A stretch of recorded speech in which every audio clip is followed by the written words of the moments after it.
so I'm happy to introduce the next speaker, Juliane Borchert. She's did her PhD at University of Oxford.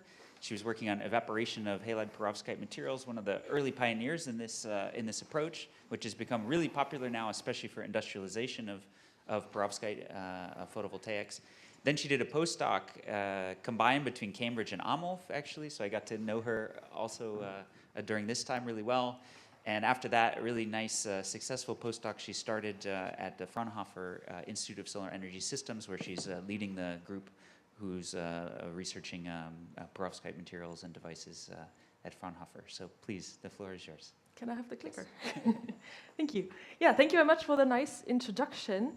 And yeah, I feel like I can skip my first couple introduction slides after the nice talk from Mark, because we're already all in the mindset of why renewables are important. So I will focus on showing you one of the technologies that I think will play a big role in the next decade or two to really help us get to highly efficient but also economically feasible solar technologies.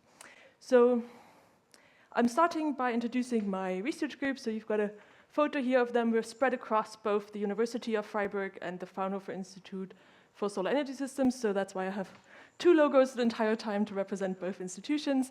And we work on a couple of different types of devices. So we look at perovskite silicon tandem solar cells, which I will talk about a lot today, and also triple junction solar cells, and also some photo energy storage devices. So there we're looking at combining the generation and the storage of electricity. We use different methods, especially focusing on the so-called hybrid route and co-evaporation route, which I will talk about today.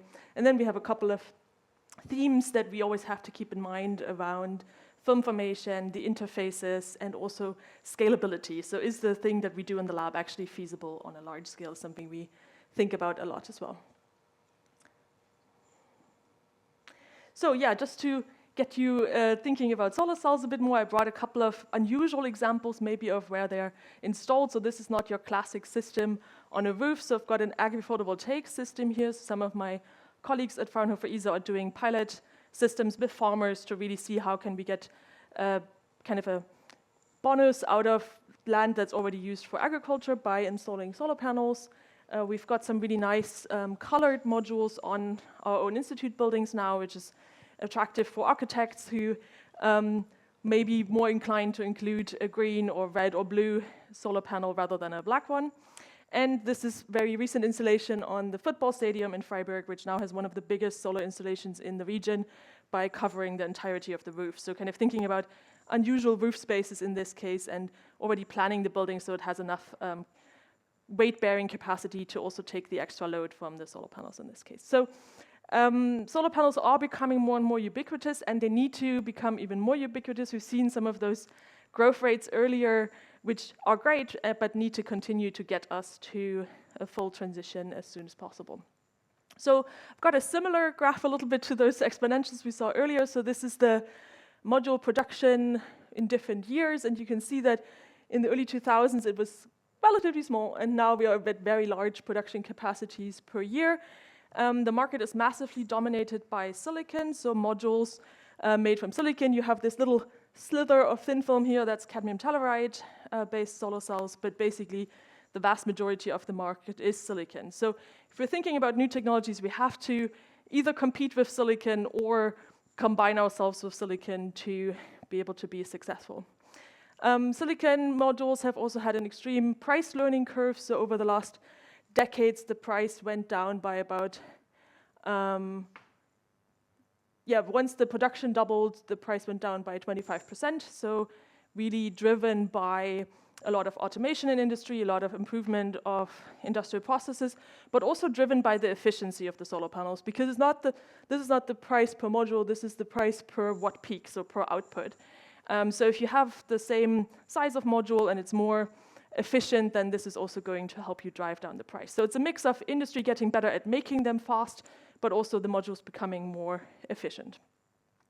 We can see this here a little bit in the average conversion efficiency of industry modules, well, industry cells. So you have to then make them into modules. So industry solar cells, and you can see that there's been a really nice development. The silicon industry, together with various research institutes, has been very good at improving their product. So they've seen about a 0.6% absolute improvement per year, which is very, very good. So we're now in a really nice realm already with solar cells around 25%. The challenge is that at some point thermodynamics will come in and hit them. So at around 29%, you cannot become more efficient anymore with your silicon solar cell. So if we want to continue this trend, by about 2030, we have a problem. We can't become more efficient anymore. And I honestly think the problem's probably already a bit earlier, because this is what's theoretically possible. That's not what's industrially sensible. So somewhere already in the next couple of years, silicon will not be able to become more efficient anymore. So one of the solutions that we're looking at to get over this are the so-called tandem solar cells, where we're using silicon but also combining it with a different material. So the general principle of a tandem solar cell is that you have here in gray the solar spectrum of the sun, and if you're only using one semiconductor, then this is the area you can utilize. If you're using two different semiconductors, you can get a much bigger area of the energy in the spectrum that you can use. So you can make this with a variety of different semiconductor materials. You have to make it so the band gaps are complementary.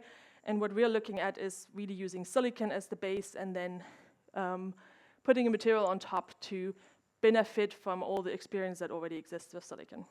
So the material that I want to put on top are the so-called perovskites.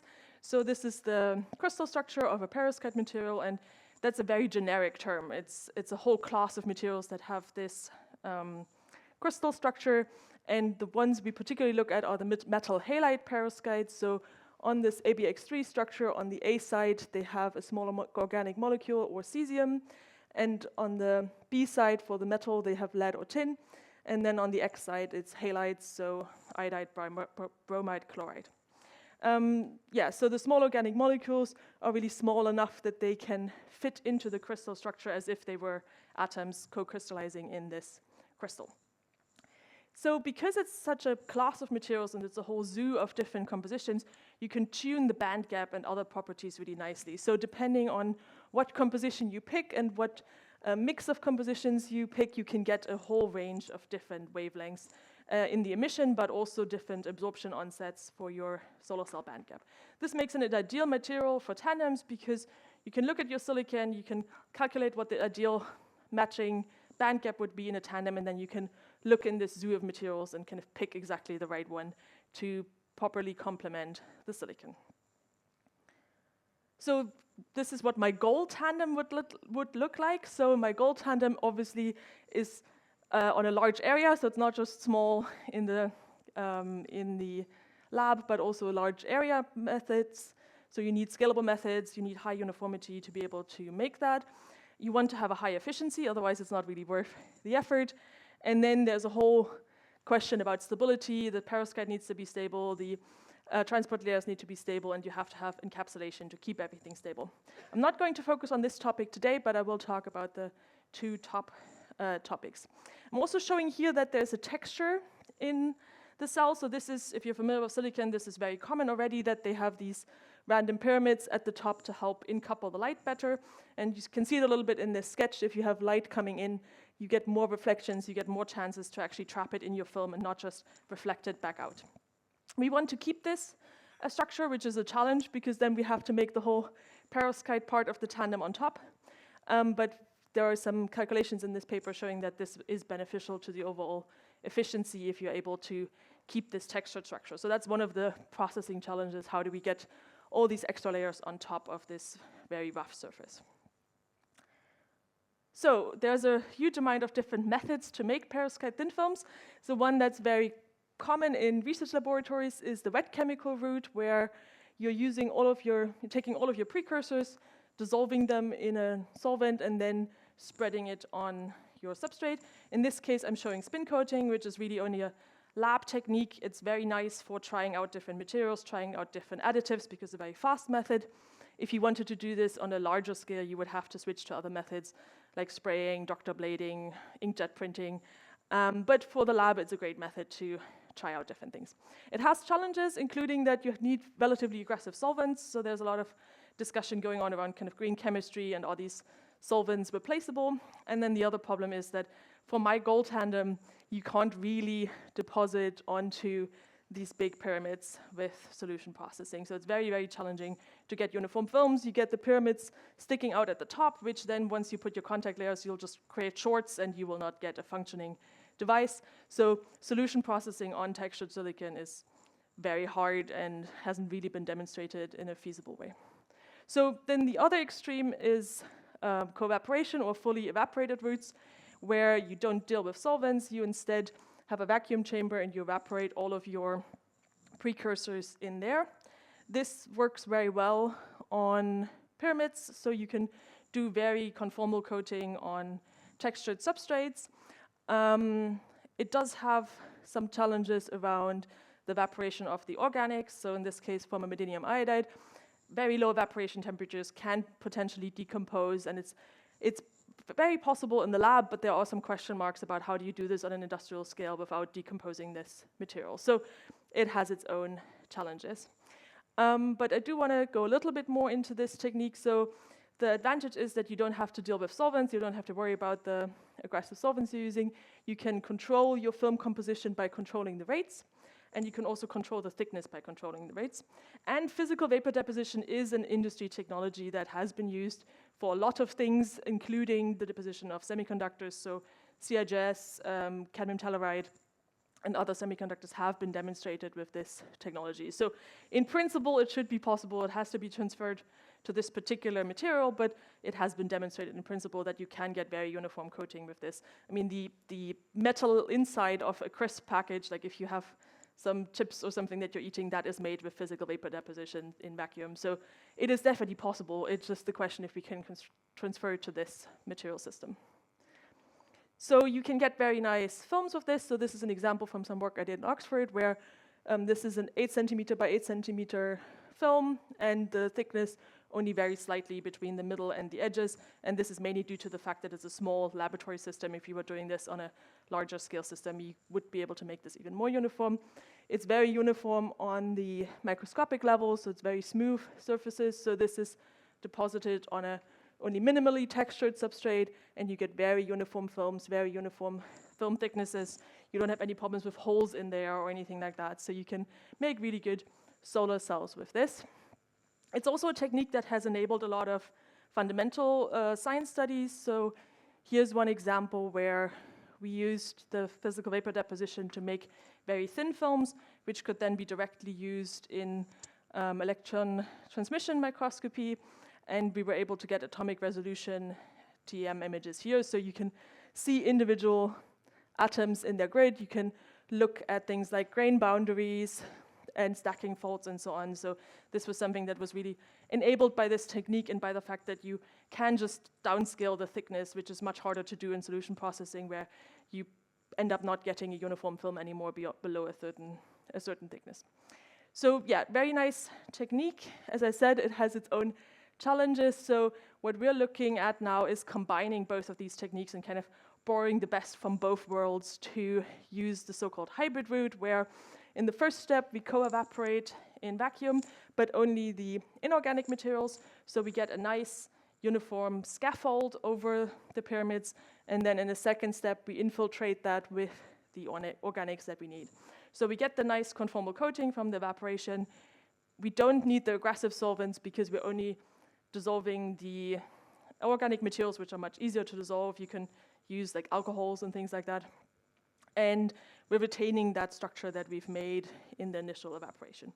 So this route looks very promising for also large-scale deposition, as you do not have to deal with the we're kind of excluding some of the challenges of the two other methods. Hopefully we're not also getting the problems of both methods, hopefully just getting the bonuses of both methods, and that's something that we're now exploring. So in the hybrid route, what we're really trying to understand is the link between the deposition conditions, the film properties, and then finally the final device. And there's a lot of open questions. So even if you're just looking at this second step where we're infiltrating the solution into the scaffold, the composition of the scaffold, the porosity of the scaffold, but also the solution mix and how you deposit the solution will all play a huge role in your film formation. So understanding all of these parameters and how they influence the film formation is really important. But then we're also trying to understand the link between film properties and devices, because unfortunately we're still at a stage where just by doing one or two key measurements on the film, we cannot necessarily predict how good it will be in a final solar cell. There's a couple of obvious things, like if you, under the microscope, can see holes in your film, it's probably bad for a solar cell. But other than that, it's very complex to really predict how good the device will be in the end. So this is really the link that we're looking at a lot in my group at the moment. And we have made a lot of progress with this. So with the hybrid route, we're now able to do very good coverage of silicon pyramids and get very uniform deposition there with no peaks sticking out or anything like that, and also with uniform compositions even in the valleys. So that was a problem in the beginning, that we had remnant inorganic materials in the valleys, which was then impacting the performance.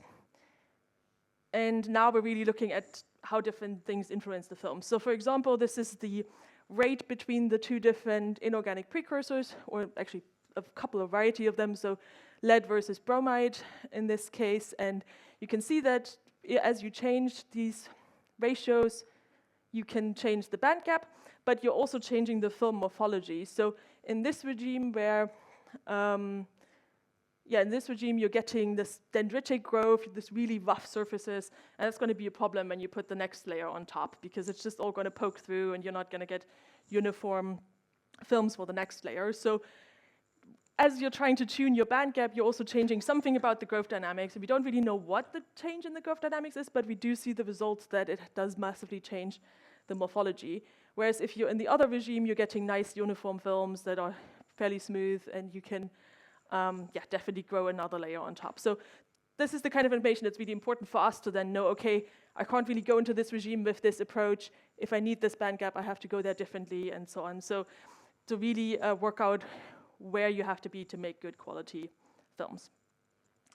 Similarly, we're trying out a lot of different additives to also influence this crystallization. So here's an example on planar films of different additives where you can, I hope you can see it, but you can kind of see that the grain size is changing depending on the additives that you're using, and this will then influence things like defects on the grain boundaries and so on, which impact your final solar cell.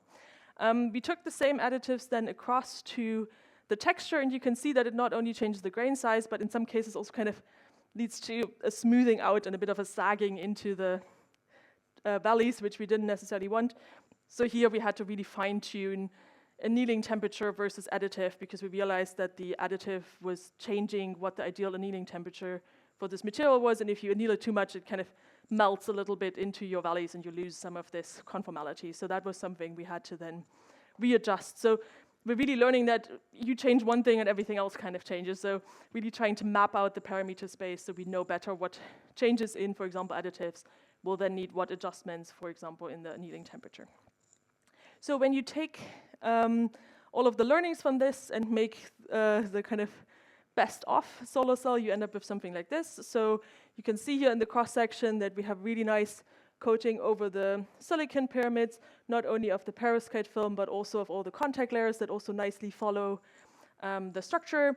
And this is a device on 1 square centimeter, so very small compared to a module, but actually fairly big compared to what some people are reporting from labs. So I see a lot of solar cells still being reported that are in the square millimeter range, so 1 square centimeter is already pretty good. And we were able to get a power conversion efficiency for this tandem of 30%, which is very nice, and we're now using that as our reference to further optimize things from. So we're looking at now also optimizing the silicon solar cell, because for so long, the perovskite part on top was the problem that wasn't working right, so we were optimizing this. But now that that's working well, we're looking back at the silicon and talking to our silicon colleagues about how we can actually not just use a standard silicon solar cell, but adapt it for tandems and make it, for example, more responsive in the infrared region. And then, there's a lot to be done also on, for example, the contacts here. We're just slathering a lot of silver on top at the moment, so this can be optimized with thinner grid lines and so on to get less shading and get even more efficiency. So now that we have a really high efficient base functioning, we're looking at all the other parts around this, around the perovskite to also optimize that further. The other thing we're thinking a lot about is scaling. So we used to work on these 5 by 5 millimeter solar cells where you had 4 solar cells on a substrate. Now the standard in the lab is 1 square centimeter. We have made the kind of 4 square centimeter and now also 100 square centimeter. and are really learning a lot about the kind of troubles you run into when you try to make things bigger. A lot of that is around uniformity. It's around depositing everything uniformly, not just on this area, but on much bigger areas. And where we want to go are M12 wafers. So if you're not familiar with silicon wafers, they have these different sizes. And M12 is basically you take an A4 page, you cut the top off so it's a square, and that's M12. So it's huge. And silicon is really thin as well, the wafer, so it's brittle, it breaks easily. Even just the handling of those is really a challenge. And that's not something we can do in our current lab equipment just because it wouldn't fit in the vacuum chamber, for example.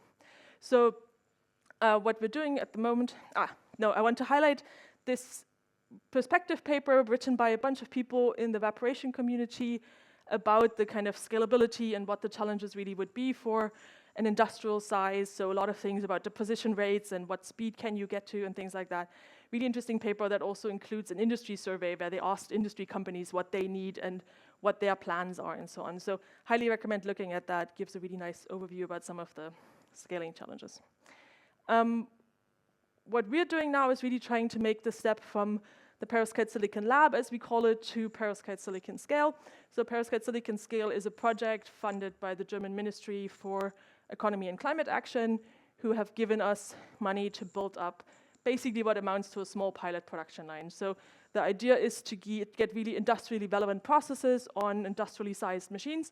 We will not have all the automation between the machines because we want to keep the kind of flexibility of a research lab, but they are meant to be able to process full M12 wafers, and not just like 2 a day, but multiple a day, so we can really see some of those challenges on industrial scale. So we're currently in the process of doing that. We'll still be doing a lot of work on the lab scale because that is where you have the flexibility and the high control of a lab atmosphere to try out new things. But actually we've now realized that setting up a huge lab with huge machines is a huge effort. So we've set up a separate team now that is taking care of this scale-up process and ordering all the big machines and things like that. So that's really exciting to see that we can test out some of these processes on much bigger scales, also in collaboration with industry, which is always the mission of the Fraunhofer Institutes.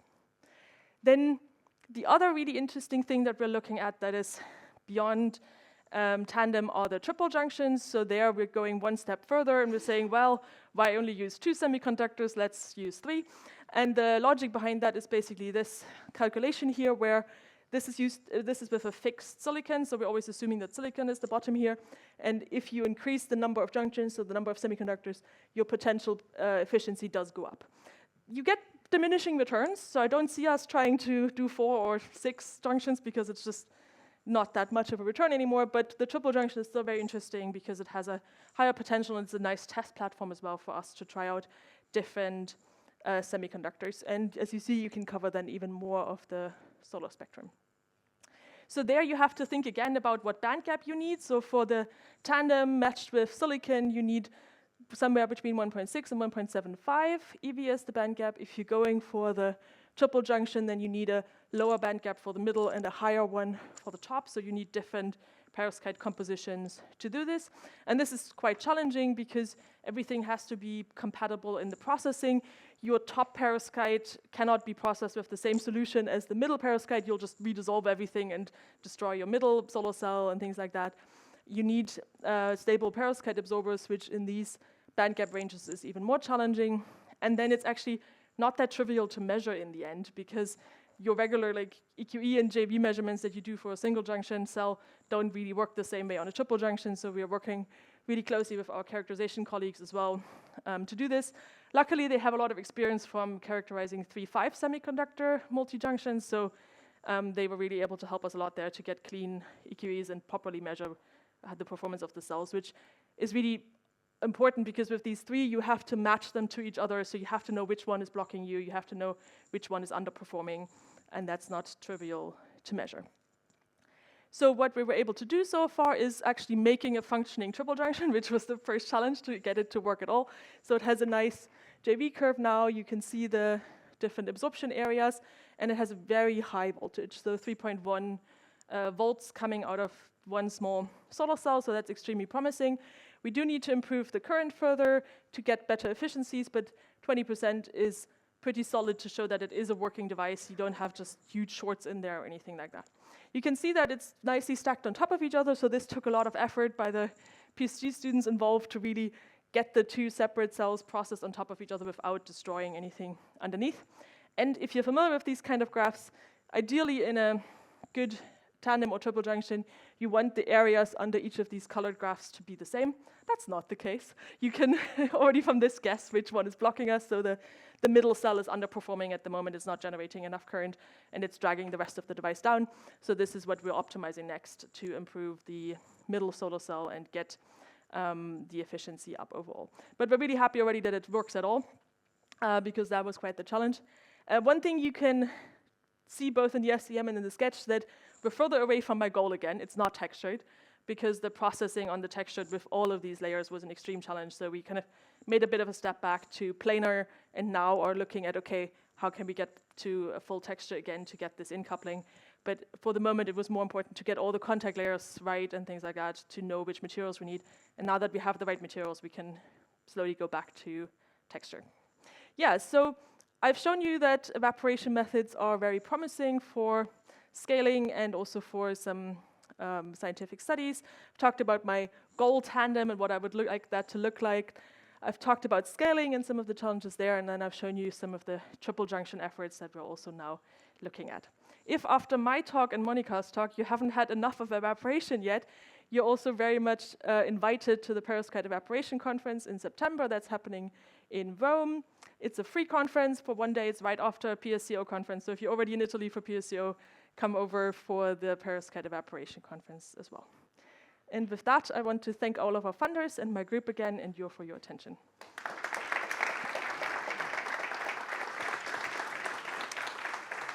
Great. Thank you so much for a really nice talk. Floor is open for questions now. Hi, thanks for the nice talk. I worked for a bit in the past on the hybrid method, but I have some doubts about using that for scaling up, because the deposition of the organic perovskite precursor with a solution might be not very homogeneous. So what is your take on that? Yeah, so the hybrid step, the second step of the hybrid route is definitely the biggest challenge there, that we're currently looking at a variety of methods, including spray coating, inkjetting, doctor blading, all kinds of methods to do that. I think the requirements are a little bit easier than if you're trying to do the full solution processing of the perovskite, because you already have this scaffold that you're infilling.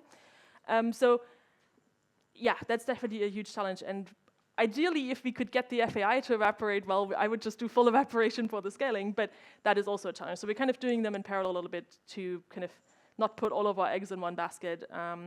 And yeah, so with the 30% I showed, the second step is still spin coating, and we need to get rid of that. Yeah.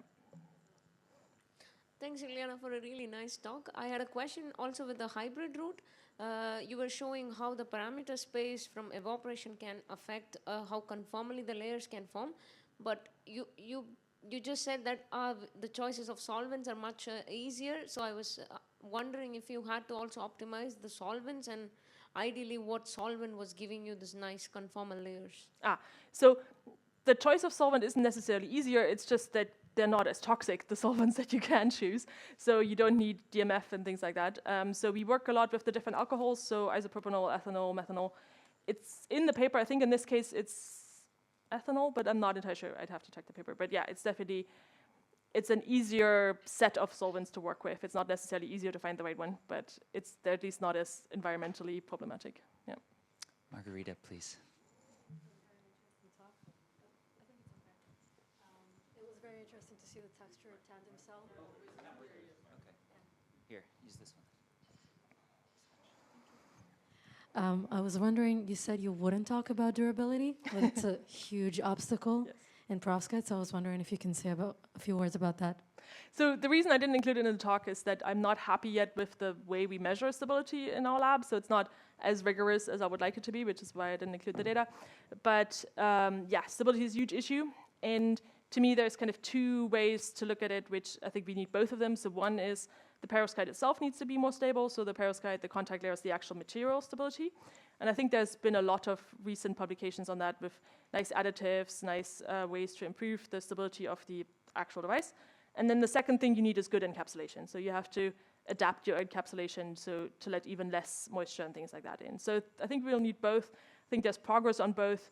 One of the things that frustrates me at the moment is that everybody is measuring stability differently. So it's very hard to compare papers because some people measure in the glove box with heat, some people measure outside, and this and that. So the conditions it's being measured in are very different, and that makes it hard to really give clear numbers on where we're at, because there's been really nice reports, but how do they compare to each other? And I think that's a discussion that's happening in the community. I'm part of a discussion recently where people were trying to kind of set a minimum standard of what you should report for stability measurements, similar to the minimum standards for how you report efficiency. So it's very important. A lot of work is going into it. I just didn't have anything particularly concrete to show, which is why I didn't include it. Thank you very much for your fantastic talk. I have actually 2 questions, if I'm allowed. Yes, okay.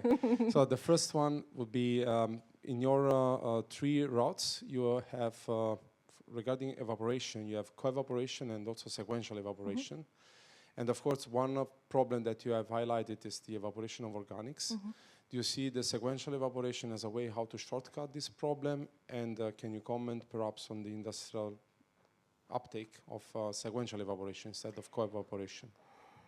Yeah, so we haven't done that much sequential evaporation. We've mainly done co-evaporation and hybrid route, because to some degree with the sequential, you're just postponing the problem to your second step. You still have to heat the FAI to relatively high temperatures.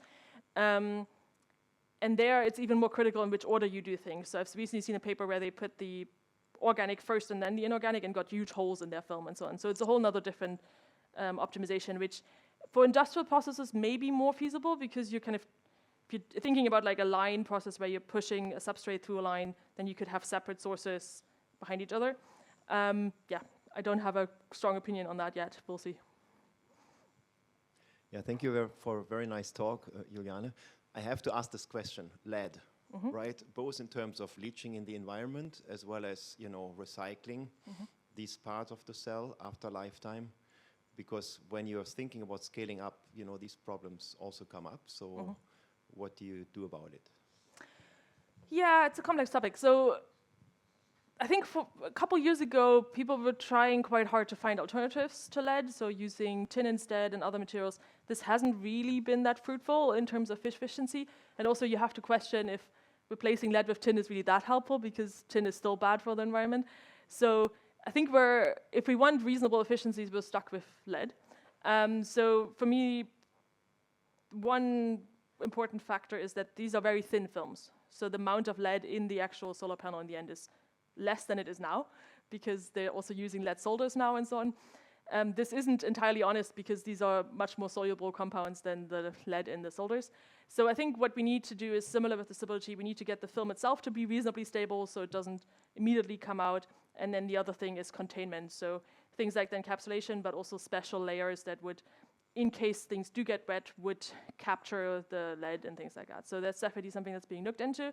In terms of recycling, I've seen some nice approaches where you're basically trying to rip the tandem apart afterwards. So you're trying to have an intentional delamination somewhere here or so to get everything apart. Then you have the silicon part that we already have some ideas to recycle, and then you have to only deal with the contaminated lead part. And again, the amounts are very small, but it is still a concern. Obviously, we don't want it in the environment. I need to find the figures again, but there was a calculation of how much lead a coal plant emits versus how much lead is in solar panels, and it was not good for the coal plant. So it's definitely something we need to think about, and that is being thought about. I don't think there's a patent solution yet that will solve it, but there's lots of little puzzle pieces that I think will help. Very nice talk. I was just wondering if you have seen the latest papers where they also use co-evaporation for the inorganics, and then they use closed space sublimation for the organics. So in there, they say that the problem now is that the inorganic evaporation is too slow. Can you comment on that, on the deposition rate? And if you have think about using closed space sublimation for the organics? Yeah, so we are actually currently in the process of looking again at all the options for the second step, so not just wet chemical, but also chemical vapor, things like the closed space sublimation. The evaporation rates in general are a concern. With the inorganics, but also if you wanted to do co-evaporation with the organics. The challenge is a bit that we've only done this on small lab scale systems. So yes, on those it's very limited how high your rate can be. And we were actually just talking to some machine manufacturers about what common rates are and how we could pre-test that before going on big machines. So yeah, the question of how high can I heat lead iodide to get a high rate before it starts doing things I don't want it to do is definitely one that we need to tackle. Yeah. Hi, I'm here. Thank you for your talk. For your triple junction cell, can you detail a little bit more how you deal with the two perovskite layer? Yeah, so, where am I? So in this particular device, the middle perovskite is solution processed, and then the top perovskite is processed with a gas quenching method. So it's still solution processed, but then you stop, you basically blow the solution off with a gas gun, so with a nitrogen gun that you have in the glove box to minimize the time that it is on there. And then we have these layers in between, so the tin oxide, ITO, and so on, that actually insulate it a bit, so they actually block the solvent to some degree. And you have to make the exposure as short as possible, which is still, it works, but it's not necessarily an elegant solution. So what we're looking at now is also evaporating the top, so then we don't have to worry about it. So thank you very much for this very interesting talk, and I'm really surprised by the fact that you showed us here an IV curve, which is the same in forward and reverse, because I've seen examples in perovskite that are totally different. So did you find a trick here, or? So, for example, with the tandem, because there I think it's also pretty close. Yeah. So here we used to have big problems with that it was a kind of big difference reverse and forward. And we've seen that the more we start thinking about the interfaces and improving those, the less hysteresis we've seen. So with this device, there's a treatment to improve the perovskite C60 interface, which has helped a lot. So we've actually seen that the stuff we did to become more efficient also helped us have less hysteresis. So it's not a very scientific answer, but it tends to kind of go a little bit in parallel. And we're now at a point where for some of the devices, we are still seeing quite a bit of hysteresis, but for the higher performing ones with optimized interfaces, it's less of a concern. I think we have time for one more short question, if there's anything left. Albert. I had one on your EQE measurements with the triple junction. Mm-hmm. There, the middle cell's not performing so well. Mm-hmm. And at the same time, also the top cell is not absorbing a lot in the range where it should, say, between 500 and 700. It's already dipping down a lot. Yeah. Was the film just thin, or is there something intrinsic about high band gaps that there's also lower absorption? No, I think it's, in this case, mainly about, I think they did reduce the top thickness a bit to get more light through to the middle, which hadn't really been enough in this case. And I think the problem is also still that all of these interlayers here, we have to really look that we aren't getting too much parasitic absorption and things like that. Okay. So it's definitely the kind of optical optimization of these triples still has quite a bit to go. Okay, thanks very much. All right, I think we should wrap up here, and let's thank Juliane again for a great talk.